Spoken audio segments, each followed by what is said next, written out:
আচ্ছা একটু current main গেছিল কি এখানে একটু গেছে আবার ইয়ে লিখলাম তো এটা আমি যে জিনিসটা মানে স্কিপ হয়েছে গেছে যে ও বিশেষণের ক্ষেত্রে আমি যে জিনিসটা কইছিলাম ঠিক আছে এই বিশেষণের ক্ষেত্রে আমি যে জিনিসটা কইছিলাম যে তোমার এই যে এ সমানুপাতিক গেল যে আমরা লেখছি এ সমানুপাতিক গেল জিনিসটা লেখছি বলতে কি তা বোঝায় মানে বিশেষণ কতটুক একটা আলোর মধ্যে দৈর্ঘ্যের কতটুক তোমার শোষিত অংশ বিষয় মানে অবজার্ভ করতে পারে তার সমানুপাতিক ঠিক আছে এটা হচ্ছে বুঝছো এটা তো পুরুত্ব বা দৈর্ঘ্যের অংশ ঠিক আছে আর এ তো বিষয় বা অ্যাবজর্বেন্স যেটা তোমার অ্যাবজর্ব করে ঠিক আছে তো বিয়ার্ড ল্যাম্বার্ট সূত্র অনুযায়ী তোমার প্রযোজ্য যে ইয়ে যতটুকু তোমার হইব দৈর্ঘ্যর এল দৈর্ঘ্য যতটুকু তোমার আলোর শোষিত অংশ হইব এ অর্থাৎ অ্যাবজর্বেন্স ততটুকু তোমার এটা সমানুপাতিক হইব ঠিক আছে তাহলে এর দ্বারা প্রমাণিত হয়েছে এবং ছোটবেলায় একটা আমরা শিখাইছি না যে এ যেটা সমানুপাতিক যদি এল যদি হয় তাহলে A1 A2 is equal two L1 L2 লেখা যায় এটা কি জানো কি না এটা অবশ্যই যে এটা বেসিক অর্থাৎ বেসিক এটা পড়া মানে বেসিক এটা জানা কি যে আমরা আগের জিনিস বলছি যে সমানুপাতিক থেকেও তোমার সূত্র বাড়ে সমান মেইন কথা হলো একটা ও যে এত বিজ্ঞানী নিউটন হো বা ঠিক আছে এরা এরকম এই যে তিনটা ল বার করছেন এই সূত্র সমানুপাতিক দিয়ে একটা থেকে আর একটা সমানুপাতিক হয়েছে দিকে এটা দ্বারা তোমার সূত্র এভাবে তোমার এটা প্রকাশ হয়েছে ঠিক আছে তো এগুলো বেসিক জিনিস যেটা তো A1 A2 জিনিসটা পাইলাম অর্থাৎ A1 কিতাব A1 হইলো তোমার যে দৈর্ঘ্যের প্রথম আলোর শোষিত দৈর্ঘ্যের যে মানে বিশেষণ বা অ্যাবজর্বেশন এটা হলো দ্বিতীয় দৈর্ঘ্য ঠিক আছে সেম L1 হইলো তোমার কিতা L1 হইলো যে আপতিত আলোর যে শোষিত অংশ L2 হইলো তোমার নির্গত ঠিক আছে তোমার আলোর যে দৈর্ঘ্যের পুরুত্বের নির্গত ঠিক আছে তাইলে এটা গেল তাইলে এখান থেকে আমি কোন জিনিসটা মান পাইলাম তাইলে তোমার A1 তাই এ একটা জিনিস জানি না লগ 1/t এটা তো আমরা জানি এটা তো আমরা ফুইরাইছি ঠিক আছে এই যে log 1/t এটা তো আমি তোমায় দিছি তো এটা তো মানে স্পেসিফিক ভাবে অন্য দিয়া দিছে না তাইলে আমার log যেহেতু ট্রান্সমিটেন্স আছে ট্রান্সমিটার এটা 10% শোষিত অংশ আছে তাইলে আমার log 1/t এই জিনিসটা ব্যবহৃত হইব তো A1 এর জায়গা T1 হইব ঠিক আছে A2 এর জায়গা T2 হইব শেষ তো log 1/T1 ঠিক আছে সেম log 1/T2 এখন বার করতাম গীতা দেখো করলে 5 গুণ করলে কত অংশ আলো নির্গত হইব ঠিক আছে তো প্রথম অংশ গীতা হয়েছে তোমার শোষিত হয়েছে শোষিত গীতা প্রথম অংশ হয়েছে আবদ্ধ রশ্মি শোষিত অংশ হয়েছে সেকেন্ড হয়েছে নির্গত তাইলে প্রথম ট্রান্সমিটেন্স তোমার 10% যেটা এটা 10% না হইয়া তোমার হতো ও যে আমি আগে দেখাইলাম যে T1 ইজিক্যাল টু ও যে তোমার 100 থেকে 10% গেছে কি 90% ঠিক আছে তাইলে আমার দ্বারায় 90 থেকে 0.9 কিতা কত হয় 0.9 কিতা হয়েছে বুঝছো কারণ এটা হলো শোষিত করছে আর যদি অন্য নির্গত করতো তাইলে আমার এই 10% আমি পার্সেন্টে বাইঙ্গে আমার 0.1 দিয়ে আমি করলাম না ঠিক আছে সমস্যাগুলো মানে যেহেতু শোষিত কথা হয়েছে তো তাইলে আমার এটা যেহেতু পার্সেন্টেজ আমার 100 থেকে আমার 10 গেলেই আমার 90% অর্থাৎ 0.9 শেষ গেল এখন L1 তো থাকবো ও যে L2 ও যে তোমার 5 গুণ যে বৃদ্ধি করছে L2 ইজিক্যাল টু L1 ও যে তোমার এই যে Lটা এই যে L দৈর্ঘ্যের এবং 5 গুণ বৃদ্ধি করছে এটা প্লাস ও যে তোমার কিতা ও 5 গুণ 5L1 ঠিক আছে তাইলে কত হয় আমার তাইলে কত হয় 6L1 হয় শেষ তো L2 কত হইব আমার 6L1 ঠিক আছে গেল তাইলে L1 কাটাতে 1/6 এটা থাকবো আমার তাহে কিতা নিচে কিতা তাকে আমার log 1/0.9 তো log 1/T2 ঠিক আছে আর অন্য 1/6 ঠিক আছে তো তুমি এটা ক্যালকুলেশন করবা ক্যালকুলেশন কইরা তোমার T2 মানটা পাইতাম ঠিক আছে T2 যেহেতু তোমার হইছে কত পার্সেন্ট অংশ আলো নির্গত হইছে তাহলে ট্রান্সমিটেন্স পাইতাম ঠিক আছে T2 মান পাইতাম তো সম্পূর্ণ করার পরে T2 মান জিনিসটা পাইলাম ঠিক আছে তো এখন কোয়েশ্চন হইতে পারে যে মানে আমি ক্যালকুলেটারে সাব কইরা মান বার কইরা যে T2 মান জিনিসটা পাইলাম এটাই কিটা শেষ নেই না এটা শেষ না এটার সাথে তুমি যে মানটা পাইমু এটা এককে থাকবো ট্রান্সমিটেন্স একক আছে এটা থাকবো এটার সাথে তুমি 100 রে গুণ দিতে হইবে কারণ ট্রান্সমিটেন্স তো পার্সেন্টেজ হিসেবে থাকে ঠিক আছে তো 100 লগে তুমি গুণ দিয়া পরে তোমার এই পার্সেন্টেজ মানটা পাইলাই কিতা হইছে মানে পার্সেন্টেজ মান থাকতে হইব লাস্টে দি ঠিক আছে যে তুমি T2 মান যে এককে পাইবা পরে 100 দিয়ে তুমি গুণ করতে হবে তাহলে তোমার ট্রান্সমিটেন্স যেটা তোমার পার্সেন্টেজ বার হইয়া তোমার এটা আনসার বার হয়ে যাইব ঠিক আছে কিতা হইছে তো এভাবেই তোমার এভাবেই তোমার ম্যাথমেটিক্যাল এরম থাকে। তো এটা হইলো একটু ইউনিকভাবে সম্পূর্ণ যেগুলা আমি মানে ম্যাথমেটিক্যাল টার্ম দিছি এভাবেই তোমার ম্যাথ ইজিলিভাবে জিনিসটা থাকবো, এত দিত না। কিন্তু এটা একটু দেখাইছে কারণ এটা একটু ও যে ইউনিক আছে, যেমন শোষিত হইলে কি তা 5 গুণ হইলে তোমার কীভাবে জিনিসটা হইব, এভাবে তুমি জিনিসটা বার করবা। ঠিক আছে, যদি শোষিতর অংশ হয় এবং দ্বিগুণও হয়, যদি 10 গুণ হয় 5 গুণ হয়, ডাজন নো ম্যাটার, তুমি ও যে সূত্র ইজিক্যাল টু এটা দিয়া তুমি এলসি দিয়া তুমি ও যে এ সমানুপাতিক এল এটা দিয়া তুমি যে a1 a2 by is equal two l1 l2 দিয়া তুমি এটা মান বার করিলে। ঠিক আছে, তো এটা গেল। তো মোটামুটি আমি যে বেভিয়ার ল্যাম্বার্টের মোটামুটি যে সূত্রর প্রতিপাদন বা বেসিক জিনিস, ঠিক আছে, বা ম্যাথমেটিক্যাল টার্ম দিয়ে মোটামুটি জিনিসটা দেখাইলাম। তো এখন চলো আমার লাস্ট একটা ইউনিক একটা আমি টপিক, এটা হইল কি তোমার জারণ বিজারণের যে ঘনমাত্রার প্রস্তুতি দমন কিরম কিবা যেন জারণ বিজারণ আগে আমি অর্ধ বিক্রিয়াটা পড়াইছি না, কিভাবে জারণ বিজারণ অর্ধ বিক্রিয়া হয়, জারণ অর্ধ বিক্রিয়া এবং ইলেকট্রন সমতার মাধ্যমে কিভাবে আমি এটা পাইলাম জারক বিজারক মাধ্যমে। এখন হইল এই বিক্রিয়ার মাধ্যমে আমি ঘনমাত্রার মান কতটুকু পাইম, অর্থাৎ যে S1 B1 S2 B2 আমরা এই জিনিসটা মান তো জানি, কিন্তু ইনোর ক্ষেত্রে দেখা গেছে যে এই বিক্রিয়ার মাধ্যমে আমি কিতা আয়তন কতটুকু পাইম, অর্থাৎ ঘনমাত্রা। ঠিক আছে, তাইলে আমি এই জিনিসটা সূত্রটা মনে রাখবা, S1 B1 S2 B2 A by B। A by B জিনিসটা এটা সূত্র, এটা তো আমরা S1 B1 S2 B2 জানি। A by B কিতা লাগে দিয়েছি, এটা হলো বিক্রিয়ার ঘনমাত্রার যে দ্রবণ প্রস্তুতি করার ক্ষেত্রে সূত্রটা। এটা বিটা কিতা ও যে সময় বিক্রিয়া করার ক্ষেত্রে সমতা যে সাইটে যে মূল থাকবো, যেমন 5 KMnO4 K10 তো K2 Cr2 এগুলো হইলো তোমার সহগ, যে এটা এই সহগটাও নাই বইব। এটা হইলো গিয়ে তোমার বিক্রিয়ার জারণ বিজারণ অর্ধ বিক্রিয়ার ঘনমাত্রার যে তোমার যে মান, দ্রবণ প্রস্তুতির মান। ঠিক আছে, তো এই সূত্রটা তুমি জিনিসটা মনে রাখবা। ঠিক আছে, S1 B1 S2 B2 আমি আগে দেখাই দিলেছি।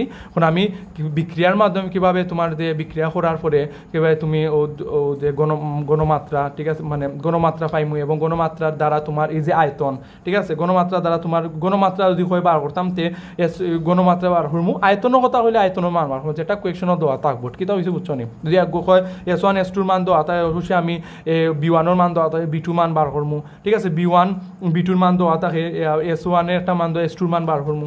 কিতা হয়েছে বুঝছো নি, S1 S2 তো ঘনমাত্রা। তো চলো আমি এই ম্যাথমেটিক্যাল একটা টার্মটা করি। ধরো আমার একটা পাত্রের মধ্যে 50 ml আছে, ঠিক আছে, এবং 0.04 আমার মোলার আছে এবং K2 Cr2 ও 7 আমার কিতাব K2 C আমার জারক হিসেবে আছে।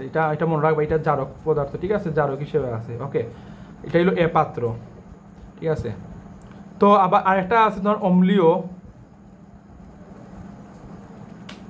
FeSO4, ঠিক আছে, কিন্তু এটা পাত্র এটা পাত্র দিছে, কিন্তু এটা বি পাত্র দিয়া হইয়া দিছে না। আরেকটা হইলো তোমার 0.03 মোলা KMnO4, ঠিক আছে, কিন্তু কোয়েকশন একটা এ পাত্র হইয়া দিছে, বি পাত্র সি পাত্র হইয়া দিছে না। ঠিক আছে, তো গ নম্বর হইলো কোয়েকশনটা কিতা দ্বারা এ এর সাথে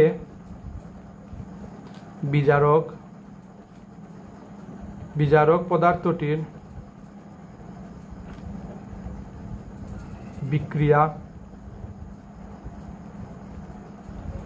বিক্রিয়া আয়ন ইলেকট্রন পদ্ধতিতে সমতা করো। ঠিক আছে, তো বুঝছো, সমতা করো। তো এটা তো সিম্পল 3 মার্কের, এটা আমি অবশ্যই এটা পাইলাম। এর সাথে বিজারক পদার্থটির বিক্রিয়া আয়ন কিতা জারক, এটা হয়েছে বুঝছো, কিতা তোমার জারক। ঠিক আছে, তো বিজারক পদার্থ কোনটা, FeSO4, তো হয়েছে বুঝছো না, সাথে বিজারক পদার্থটির বিক্রিয়া আয়ন ইলেকট্রন পদ্ধতিতে তোমার সমতা করো। তো স্পেসিফিকভাবে তোমার হইয়া দিছে না, আমি যে জিনিসটা হইতে সেটা স্পেসিফিক হইয়া দিছে না যে এর সাথে বি এর পদার্থটি মানে আয়ন ইলেকট্রন পদ্ধতি সমতা করো। ঠিক আছে, হইয়া দিছে না, জাস্ট এ পাত্র হইয়া দিছে আর জারকটাও হইয়া দিছে না, জাস্ট আমি লেখছি তোমার বুঝার সুবিধার্থে। তো K2 Cr2O7 এটা জারক, KMnO4 এটাও জারক, কিন্তু ফেরাস সালফেট এটা হলো বিজারক। ঠিক আছে, এটা বিজারক মাঝখানে। ঠিক আছে। তো যেহেতু এর সাথে কইছে এর যেহেতু জারক, জারকের সাথে তো বিজারক হইলেই তো তোমার জারণ বিজারণ অর্ধ বিক্রিয়া বা ইলেকট্রন সমতা জিনিসটা হয়, আমি তো আগে জিনিসটা বুঝাইছি। ঠিক আছে। তো তো তুমি জিনিসটা যেহেতু তোমার কোয়েকশন এর সাথে বিজারক পদার্থ হয়ে দিচ্ছে, তাইলে বুঝতা এ হইল গিয়া জারক, তাইলে বিজারক কোনটা তোমার ফেরাস সালফেট। তে তুমি যে ও জিনিসটা হইলা, ঠিক আছে।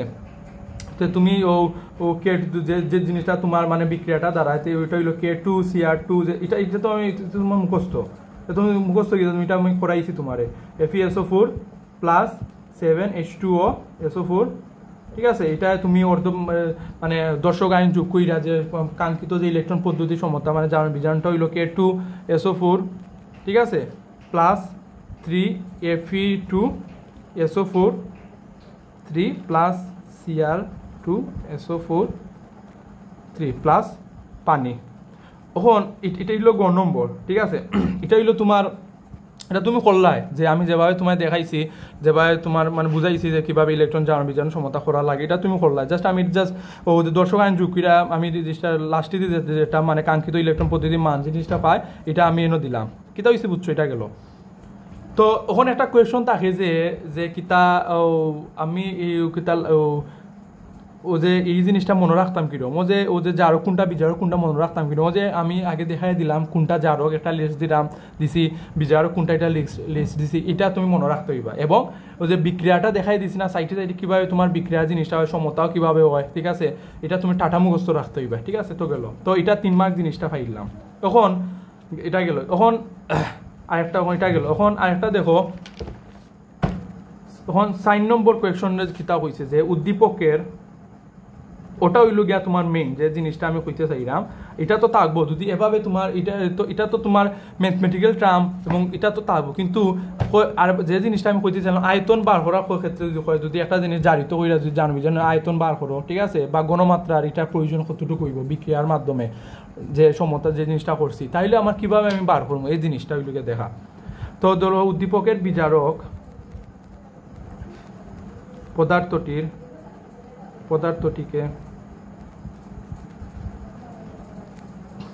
জারিত করতে KMnO4, ঠিক আছে, KMnO4 এর কত আয়তন প্রয়োজন।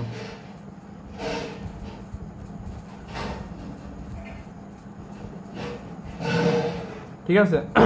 তো হয়েছে উদ্দীপকের বিজারক পদার্থটিতে জারিত করতে KMnO4 এর কত আয়তন প্রয়োজন। অর্থাৎ একটা কোয়েশন দেখো, বিজারক পদার্থ কোনটা মানে ফেরাস সালফেট, ঠিক আছে, হয়েছে জারিত করতে হইলে KMnO4 এর কত আয়তন তোমার প্রয়োজন হইব। ঠিক আছে। তো মানে উদ্দীপকের জিনিসটা দেখো, অম্লীয় বিজারক আছে FeSO4 দেওয়া আছে, KMnO4 এর মধ্যে শুধু তোমার ঘনমাত্রা দেওয়া আছে 0.03 মোলার, কিন্তু না তোমার আয়তন হয়েছে বার করতাম না, তোমার অম্লীয় ক্ষেত্রে আয়তন দেওয়া আছে না, KMnO4 এর ক্ষেত্রে আয়তন দেওয়া আছে, কোনো কিছু দেওয়া নাই। কিন্তু কিছু বুঝছো, একটা টেকনিক বা একটু ইউনিক জিনিসটা মনে রাখবাই যে যেহেতু এই বিজারক এটা জারক, এটা অবশ্যই বিজারক এবং জারকের ক্ষেত্রে আমার মানে বিক্রিয়াটা ঘটে, যে জিনিসটা আমরা জানি না যে জিনিসটা আমরা জানি, কিন্তু যেহেতু আমার বিজারকের ক্ষেত্রে কোনো কিছু দেওয়া নাই, ঘনমাত্রা দেওয়া নাই, আয়তনও দেওয়া নাই, জারকের ক্ষেত্রে শুধু ঘনমাত্রা দেওয়া আছে, আয়তন দেওয়া নাই, তো তাহলে তো আমার এই কাঙ্ক্ষিত আমার যে KMnO4 যে কোয়েকশন যেটা হয়েছে আমার আয়তন বার করতে হইলে আমার জারকের সাথে আমার জারকটা আমার বিক্রিয়া দেওয়া লাগবে।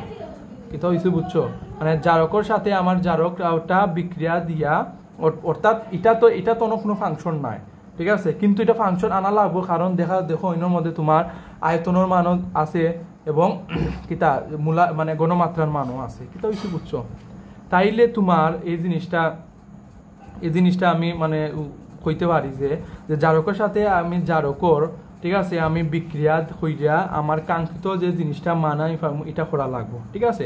অর্থাৎ জারকের সাথে এটাও মানে জারকও ব্যবহৃত হইব, জারক এটাও ব্যবহৃত হইব, বিজারকও ব্যবহৃত হইব। এটা কিছু বুঝছো, কারণ জারক ব্যবহার করে আমার বিজারকের মান জিনিসটা আমি পাওয়া লাগবো। ঠিক আছে।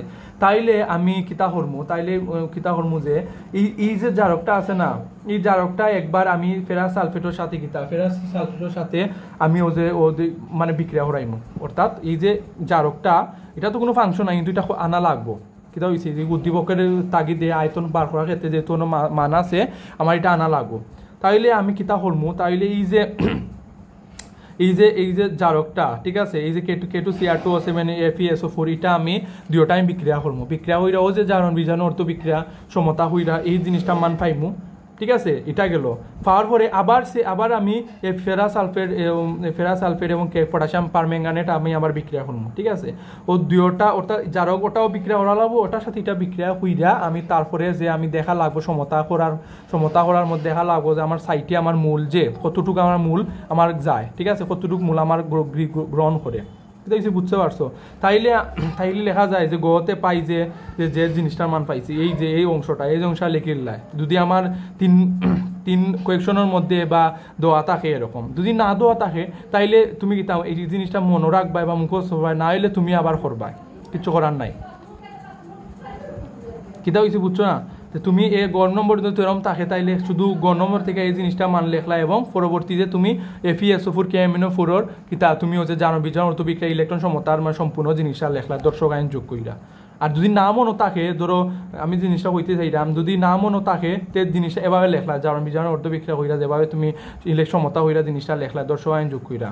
যদি মনে থাকে তাইলে তোমার লাস্টে দর্শক আইন যোগ করার পরে যে জিনিসটা মান পাইমু লাস্টে দিই, যেমন K2CR2O7 এটাও যেরকম KMnO4 ক্ষেত্রে এটাও সেরকম লাস্টে দিয়ে মানটা লিখা তুমি কাঙ্ক্ষিত মানে পরবর্তী তুমি ম্যাথমেটিক্যাল টার্মে নকল্লায়, ঠিক আছে। মনে থাকলে তো তোমার এটা বালা, এরকম না মনে থাকলে তুমি এভাবে তোমার লেখতে পাই, কিছু করার নাই। তুমি কইতে পারো যে এগুলা না হইরা জাস্ট আমি যদি মনে রাখি যে কোনটা আগে কোনটা মূল হইব, ঠিক আছে, 6 হইব না 3 হইব, এই জিনিসটা মনে রাখি আমিও যে S1B1 যে জিনিসটা আমি আগে দেখাইছি এই যে আমি সূত্রটা দেখেছি এটা দিয়া A আর B এটা বয়াইলাম ওইতো নাই, মার্কে 1 মার্ক দিব, বেশি মানে ফুল মার্ক দিত নাই। এখানে তোমার সম্পূর্ণটা আমার করা লাগবে, মনে থাকলে তো বালা এটা লিখিল্লাই ডাইরেক্ট, না মনে তাহলে তুমি কইরা জিনিসটা মান আমি আমার কাঙ্ক্ষিত মান আমার এটা পাওয়া লাগবে, ঠিক আছে। তো লেখো ফার্স্ট স্টেপে আমি জিনিসটা লিখি যে ধরো প্রথম স্টেপে K2CR2O7 আছে না, আমি লিখিলাম, আমি আবার এটা সম্পূর্ণ যেটা দর্শক আইন যোগ করে যে কাঙ্ক্ষিত যেটা মান এটা লিখিলাম FeSO4 প্লাস 7H2O H2SO মানে এটা কইরা আমি পাইলাম K2SO4 প্লাস 3 Fe2SO4